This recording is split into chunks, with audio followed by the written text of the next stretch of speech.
ఆత్మీయ సమ్మేళనంలో పాల్గొన్న ఈటెల రాజేందర్. కుతుబులాపూర్ నియోజకవర్గం గాజుల రామారంలోని ప్రిన్స్టన్ ప్యాలెస్లో ఆదివారం రోజున ఏర్పాటు చేసిన ఆత్మీయ సమ్మేళనంలో మల్కాజ్గిరి పార్లమెంట్ బీజేపీ అభ్యర్థి ఈటెల రాజేందర్ పాల్గొన్నారు. పార్లమెంట్ ఎన్నికల్లో బీజేపీ అభ్యర్థులను అత్యధిక స్థానాలలో గెలిపించుకుని నరేంద్ర మోడీని మూడోసారి ప్రధానమంత్రిగా చూడాలన్నారు. ఈ ఆత్మీయ సమ్మేళనంలో అపార్ట్మెంట్ వాసులు, బీజేపీ కార్యకర్తలు, నాయకులు తదితరులు పాల్గొన్నారు.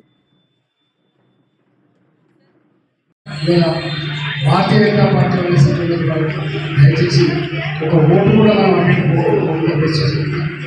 మోడీ గారు వినయ్ మోడీ సర్కార్ అనే విధానాన్ని సంపూర్ణంగా అమలు చేసి ఇవాళ మళ్ళీ భారత్ ఒక గొప్పతనాన్ని ఈనాడైతే విశ్వగురు వచ్చిందో మళ్ళీ విశ్వగురు స్థానానికి రావాలంటే ఈ భారత్ ఎదగాలి కాబట్టి ఎదగాలంటే మోడీ గారు ప్రధానమంత్రిగా ఉండాలి కాబట్టి మల్కాయిలో కూడా భారతీయ జనతా పార్టీ కమలాపురం గుర్తించాలని చెప్పి భారత్ మాతాకి